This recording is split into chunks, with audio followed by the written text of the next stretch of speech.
Good morning sa inyong lahat mga idol. Ito lang po ang isang masasabi ko po sa inyo.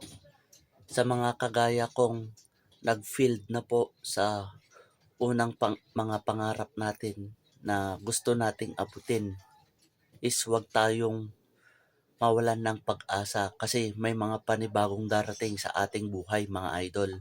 So ayan, sa mga kagaya ko ulit na merong mga bagong tinatahak na mga pangarap para lang sa sarili, hindi lang para sa sarili, kundi para sa inyong mag-asawa sa future at para na din po sa mga buong pamilya ninyo. Kung nasimulan nyo naman na po, is wag nyo na pong tatalikuran at wag nyo na pong titigilan ang panibagong pangarap na inyong tinatahak, kundi nasimulan nyo na nga, tapos tuloy-tuloy nyo na to.